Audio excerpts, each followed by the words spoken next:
Bismillahirrahmanirrahim. Assalamualaikum warahmatullahi wabarakatuh. Alhamdulillahirrahmanirrahim.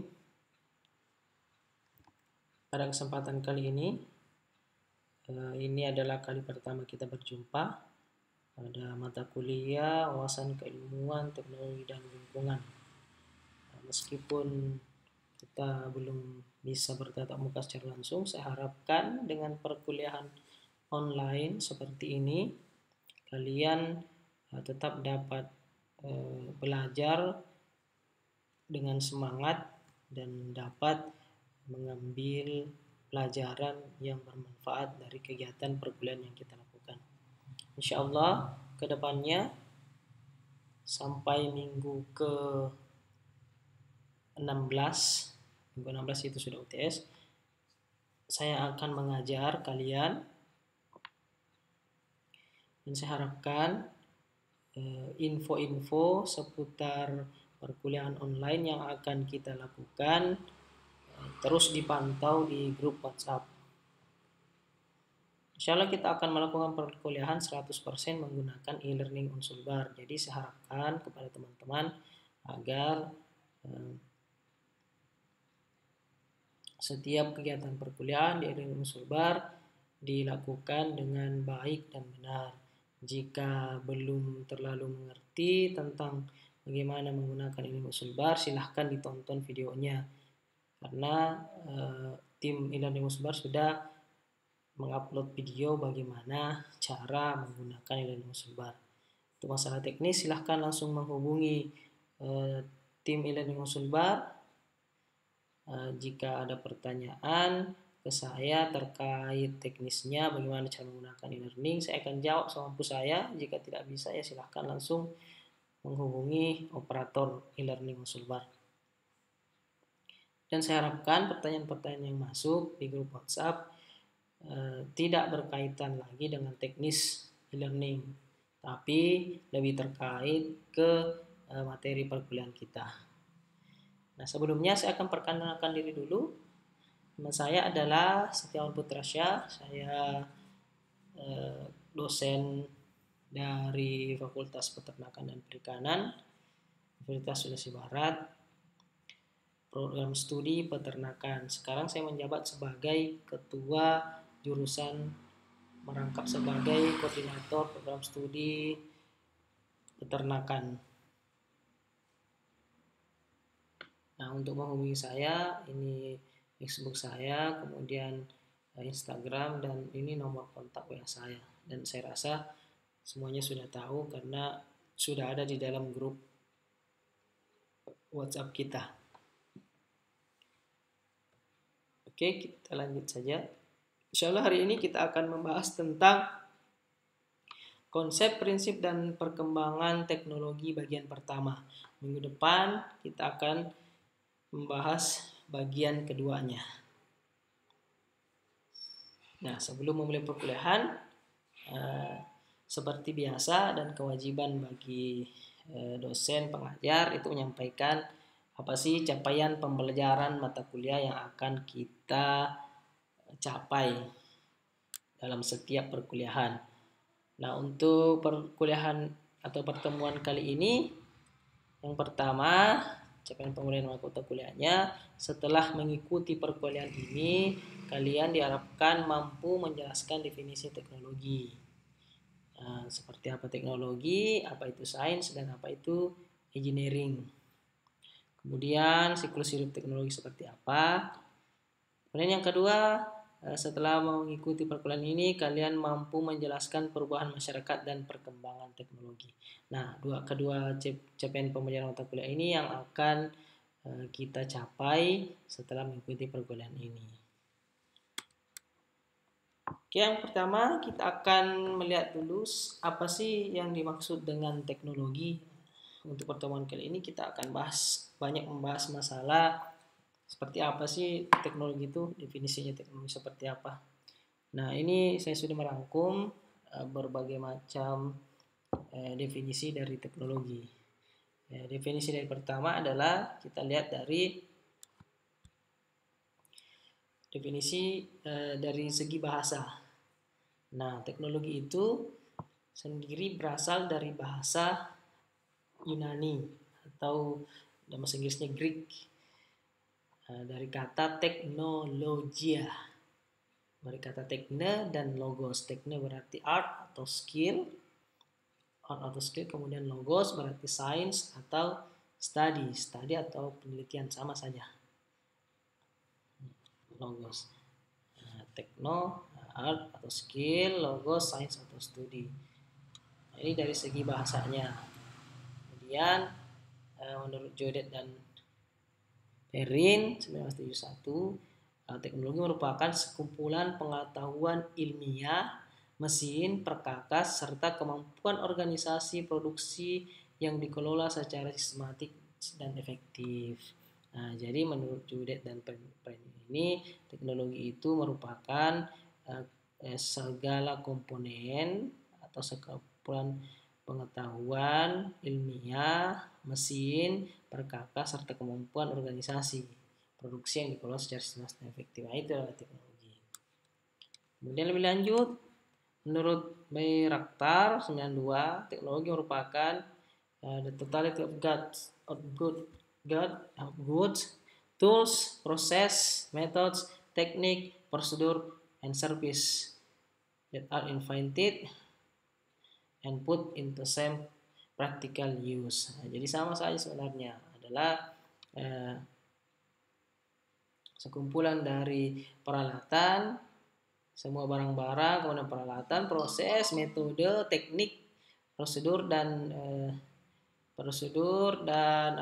pelayanan yang invented and put into, yang ditemukan dan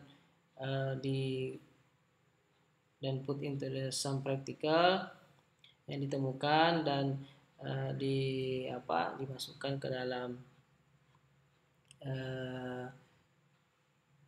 practical use, dimasukkan ke dalam beberapa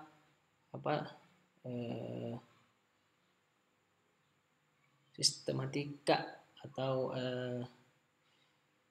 sistematika praktis atau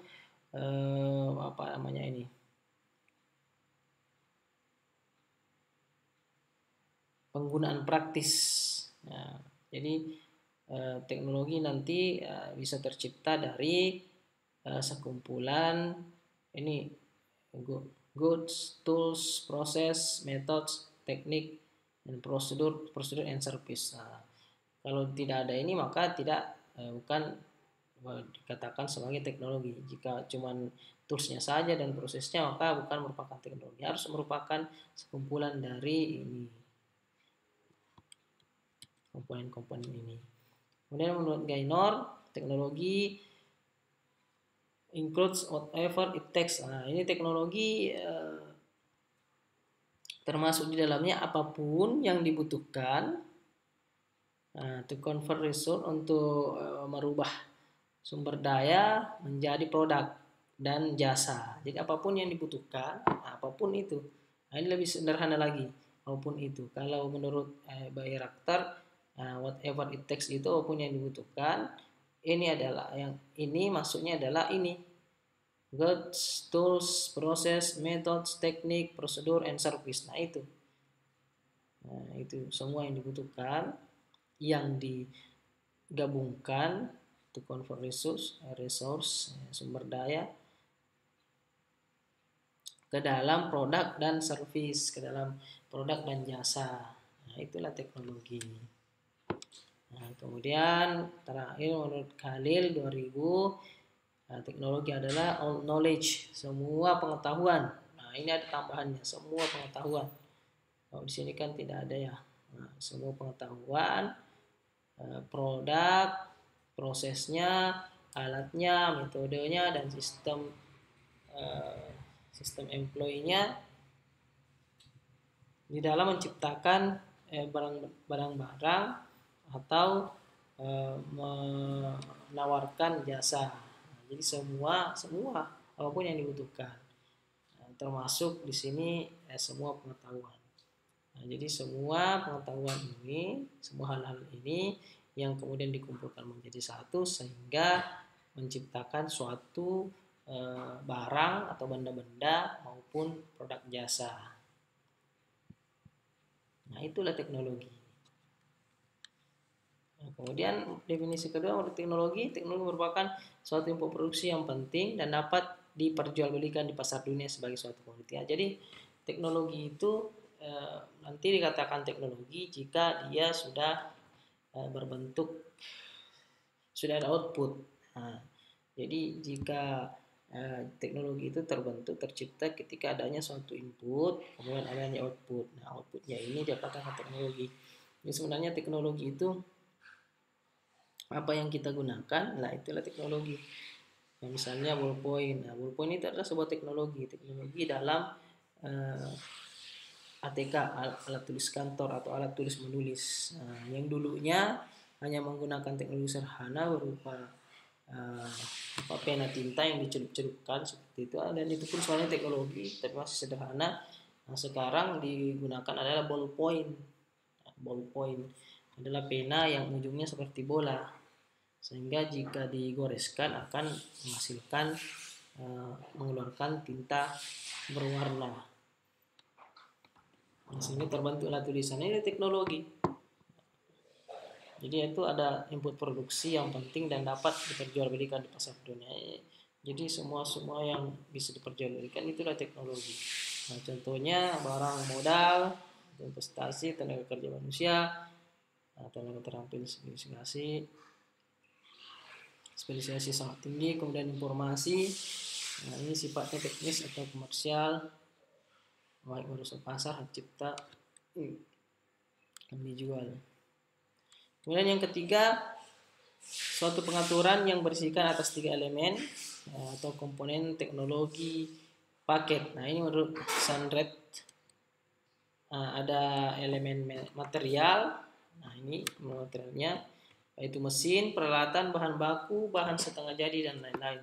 Kemudian yang kedua ada elemen informasi. Nah, ini pengetahuan tentang prosedur, keterampilan individu dan kolektif. Nah, ini yang tadi menurut Khalili ini.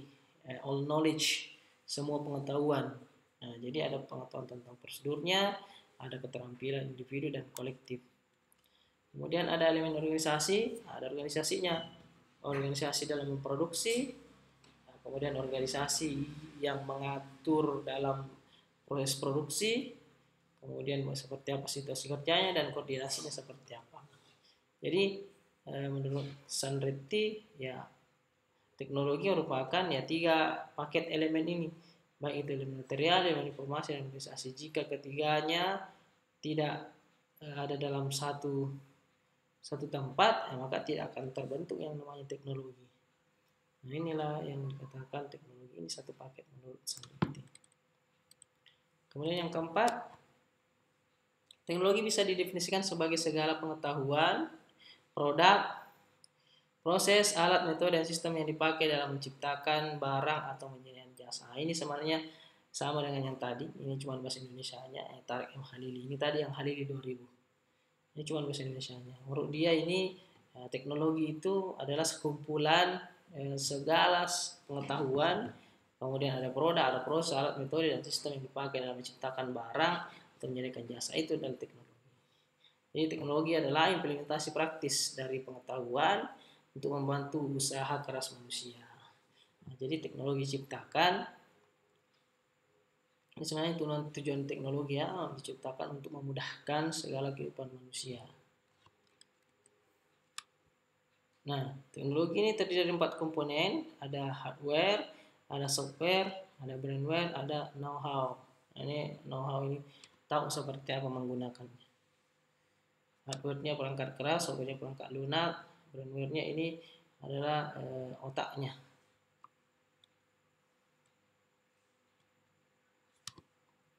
Kemudian definisi 5, teknologi menurut Gaynor, teknologi includes whatever it takes. Nah, ini yang seperti yang pertama tadi, apapun yang dibutuhkan untuk menciptakan, untuk meng-convert sumber daya alam menjadi, untuk merubah sumber daya alam ini menjadi produk dan jasa. Apapun yang dibutuhkan untuk mengubah sumber daya alam, sebenarnya kan teknologi ini merupakan proses atau hal-hal yang dibutuhkan untuk merubah segala sesuatu menjadi produk dan jasa yang bermanfaat untuk memudahkan kegiatan manusia. Nah, itu maksudnya. Ya, apapun yang dibutuhkan untuk merubah sumber daya. Nah, jadi sumber daya alam sebenarnya dirubah-ubah itu dari suatu bentuk ke bentuk lain. Gunanya apa ya? Untuk memudahkan manusia. Nah, itulah perannya dari teknologi. Nah, sama all knowledge, product, process, tools. Nah, ini hal ini tadi sama dengan tadi. Ini pengulangan saja, bisa dibaca kembali. Nah, sekarang kita melihat apa sih perbedaan antara sains, engineering, dan teknologi. Nah, sains kan ilmu pengetahuan, kemudian engineering ini adalah engineer-nya atau orangnya, atau insinyurnya. Nah, teknologi ya adalah teknologinya. Apa sih hubungannya sebenarnya? Nah, kita akan lihat. Nah, menurut bed 93, science is discovery and explanation of nature. Nah, jadi kalau ilmu pengetahuan, nah, ilmu pengetahuan ini merupakan bagian dari teknologi. Ilmu pengetahuan ini adalah, makanya menurut hal ini tadi all knowledge, semua ilmu pengetahuan yang dikumpulkan dalam satu. Sedangkan kalau ilmu pengetahuan sendiri ya masih discovery ya, atau mengungkap dan pengungkapan atau penjelasan tentang alam. Ilmu pengetahuan kan seperti itu. Nah, jadi kalau ada teori-teori masih dalam bentuk teori, belum dibuktikan dan sudah dibuktikan namun belum dibuat dalam bentuk sebuah produk atau jasa, nah, maka itu belum masuk kategori teknologi, itu masih masuk kategori sains atau ilmu pengetahuan. Namun apabila ilmu pengetahuan ini kemudian disatukan, nah, all knowledge, semua ilmu pengetahuan kalau disatukan dengan proses, disatukan dengan metode, dengan sistem employment tadi, kemudian ada metode. Nah, maka sehingga dia akan menghasilkan menjadi sebuah produk dan jasa. Itulah kemudian sains ini akan membentuk sebuah teknologi. Nah, siapa yang melakukan? Yang melakukan kegiatan-kegiatan tersebut adalah engineering namanya. Nah, engineering adalah orang yang terlibat understanding the understanding and manipulation of nature for human purpose. Nah, engineering ini yang kemudian mengerti, kemudian memanipulasi nature tadi, alam ini. Alam dalam hal ini adalah sumber daya alam. Nah, dia yang memanipulasi untuk apa? Adalah untuk kebutuhan manusia, human purpose engineering. Sedangkan untuk teknologi sendiri adalah semua ilmu pengetahuan ini, semua ilmu pengetahuan, baik itu sainsnya, kemudian metodenya, kemudian prosesnya, alat-alatnya yang dibutuhkan, yang dimanipulasi dalam memanipulasi alam ini untuk kebutuhan manusia. Jadi sangat berbeda ya. Seperti apa perbedaan apa itu ilmu pengetahuan, kemudian seperti apa engineer-nya dan teknologi. Jadi sains itu yang ilmu pengetahuannya, teori-teorinya, seperti apa teorinya untuk menciptakan atau untuk membuat suatu peralatan yang berfungsi untuk memudahkan kehidupan manusia. Nah, ini teorinya. Kemudian engineering-nya yang kemudian menggunakan sains ini kemudian melakukan manipulasi terhadap sumber daya alam tadi. Nah, untuk apa? Untuk kebutuhan manusia. Nah, setelah terbentuk produk dan jasa yang merupakan gabungan dari knowledge, semua ilmu pengetahuan yang berasal dari sainsnya tadi, kemudian digabungkan dengan proses, digabungkan dengan peralatan, digabungkan dengan perkakas, digabungkan dengan metode yang dimanipulasi dengan manipulasi sumber daya alam nature, maka terbentuklah suatu peralatan atau suatu produk jasa yang akan memudahkan kebutuhan manusia. Nah, itulah teknologi. Ini sangat berbeda ya, sains, engineering, dan teknologi. Nah, kemudian kita lanjut definisi teknologi sebagai proses. Ini ada definisi teknologi sebagai proses. Itu teknologi sebagai produk buatan oleh Ladislav, ini yang Ladislav Tondi itu mengkategorikan menjadi 3 yang sekaligus menunjukkan perkembangan historis yang berlainan. Yang pertama ada alat, yang kedua ada mesin, dan yang ketiga ada automaton. Nah, yang pertama alat. Nah, ini alat bergerak berdasarkan tenaga otot manusia. Nah, peralatan ini masih sederhana ya, misalnya kipas. Nah, kipas itu masih menggunakan tangan, digoyangkan, kipas seperti itu. Kemudian bisa masuk sepeda. Nah, ini masih alat bergerak berdasarkan tenaga manusia. Misalnya katrol ini masih masuk tenaga manusia yang mengendalikan alat. Dengan demikian manusia juga menjadi sumber informasi. Nah, ini masih masa alatnya ya. Kemudian contohnya ini masih zaman yang jadul sekali ya. Zaman purba, bisa dikatakan zaman purba. Ada kapak, palu, pengukit, gunting, pisau, dan lain-lain. Ini digunakan untuk memudahkan kebutuhan manusia. Ini semua adalah teknologi yang berupa alat yang digunakan untuk memudahkan kebutuhan memudahkan pekerjaan manusia. Kemudian yang kedua adalah mesin. Nah, ini sudah mulai diciptakan sebuah alat, atau dalam hal ini adalah mesin, merupakan suatu sistem peralatan yang tidak menggunakan tenaga manusia lagi, melainkan sumber-sumber tenaga di luar manusia. Misalnya tenaga angin, kemudian menggunakan tenaga hewan, arus air. Nah, ini arus air itu menghasilkan listrik. Nah, bukan lagi manusia yang harus memutar turbin. Nah, tidak lagi. Nah, ini sudah mulai ada mesin. Nah, mesin yang maju menggunakan tenaga yang merupakan perubahan bentuk dari suatu sumber daya alam. Nah, ini yang tadi yang sains itu. Nah, itu pemahaman tentang sumber daya alam, bahwa angin ini bisa menggerakkan benda, kemudian air bisa menggerakkan benda. Nah, jika dibuat peralatan yang bisa menggunakan angin atau air untuk berputar, maka dengan sistem atau dengan metode tertentu, maka dia akan menghasilkan energi listrik misalnya, atau tenaga uap misalnya. Nah, dari situlah kemudian terbentuk sebuah mesin. Nah, tenaga mekanik dari motor atau tenaga baterai. Nah, ini sudah mulai ada terbentuk suatu teknologi meskipun masih sederhana. Nah, mesin masih memerlukan manusia untuk mengendalikannya. Mesin ini masih dibutuhkan tenaga manusia untuk mengendalikannya. Nah, jadi manusia tetap merupakan sumber informasi walaupun tidak menjadi sumber tenaga.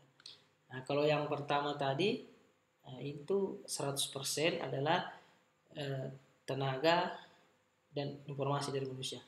Nah, untuk mesin ini manusia hanya sebagai sumber informasi, sedangkan tenaganya semakin menghemat tenaga. Manusia hanya mengoperasikan saja. Nah, yang ketiga adalah automaton. Automaton berarti perlengkapan otomatis. Nah, jadi otomatisasi yang dapat berjalan mengatur sendiri. Nah, automaton ialah perlengkapan teknologi yang paling tinggi ragamnya dan paling canggih. Paling canggih karena berjalan secara otomatis meskipun tidak digerakkan oleh manusia atau tidak dikendalikan oleh manusia. Ini perlengkapan ini berdasarkan asas sibernetika. Ini menggunakan cyber yang mampu menggantikan fungsi pengendalian manusia. Nah, jadi termasuk penggunaan artificial intelligence. Nah, ini di sini juga mampu membuat keputusan dan mengatur sendiri. Nah, jadi seperti makhluk hidup, namun dia termasuk dalam mesin. otomaton. Jadi kalau sekarang banyak digunakan adalah mesin pemetik buah misalnya, jadi bisa membedakan mana buah yang matang, mana yang belum matang. Kemudian mesin penyiram otomatis, jam sekian menyiram, jam sekian berhenti, ya, berapa menit kemudian berhenti, jam sekian menyiram lagi. Ya, begitu pula dengan feeding, otomaton feeding misalnya, memberikan pakan otomatis, jam sekian pakannya keluar untuk ternak misalnya, dan banyak lagi yang lain.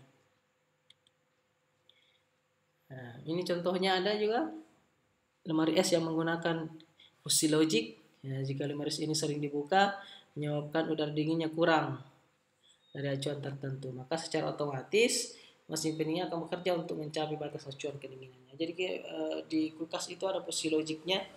Jadi kalau misalnya kulkas sering dibuka, kulkas kan bisa ada pengatur temperaturnya.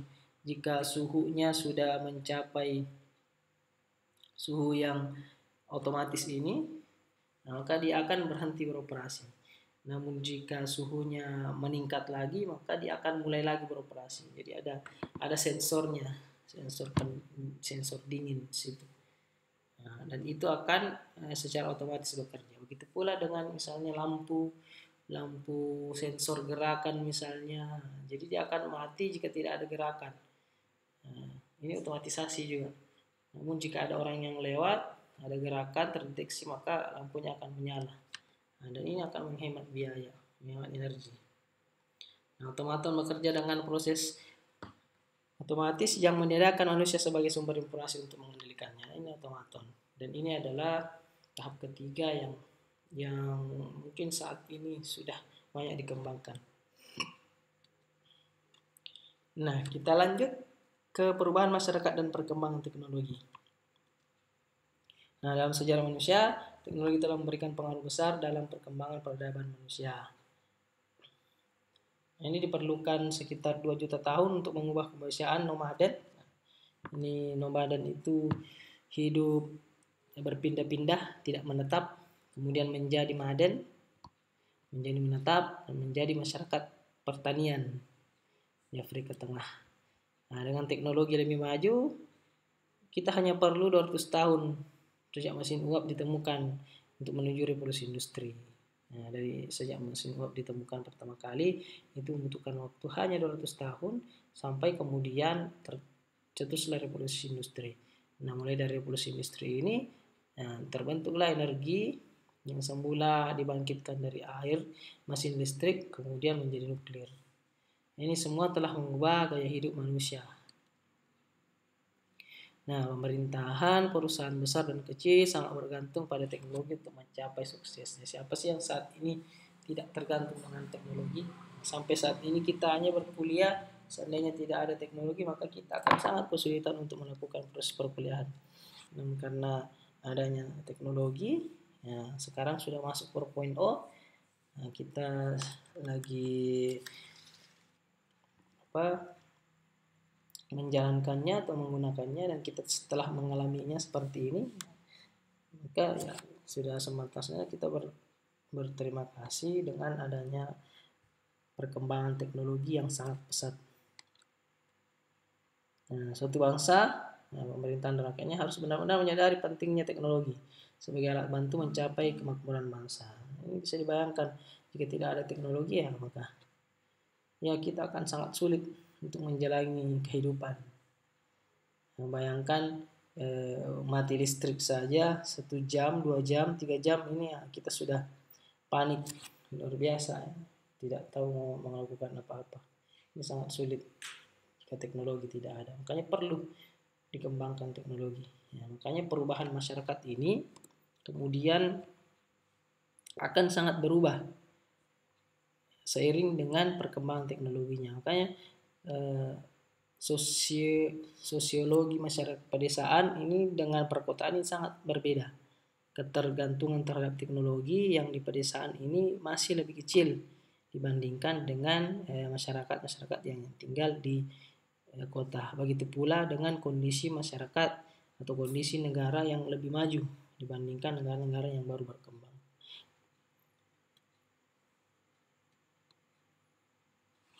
Nah, ini ada pertama ada masyarakat tradisional. Nah, ini masih mulai dari persiapan lepas landas, kemudian masuk ke lepas landas dan dorong ke arah kedewasaan. Nah, ini konsumsi massa tinggi,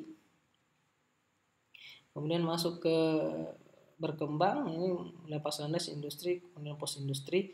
Nah, ini masyarakat farmer. Nah, ini masyarakat farmer. Ini menurut farmer 1969.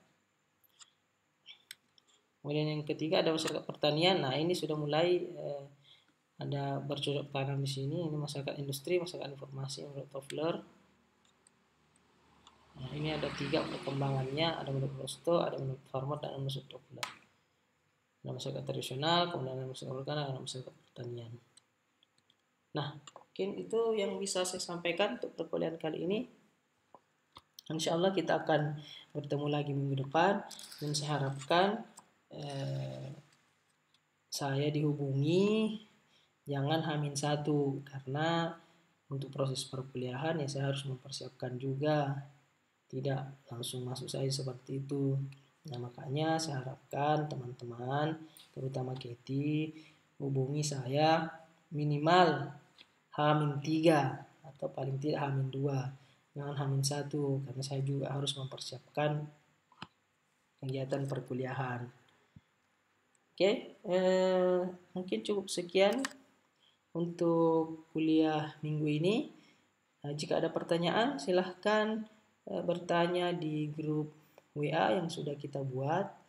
Dan saya harapkan pertanyaannya adalah seputar materi perkuliahan.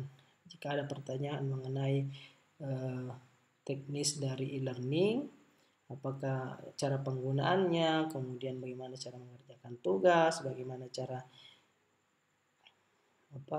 login dan lain-lain, ya silahkan hubungi operator e-learning. Nanti saya akan sematkan nomor kontaknya. Terima kasih banyak. Semoga bisa dipahami, dan saya harapkan video ini ditonton dan disimak dengan baik sehingga bisa dimengerti. Sampai jumpa minggu depan. Saya tutup. Assalamualaikum warahmatullahi wabarakatuh.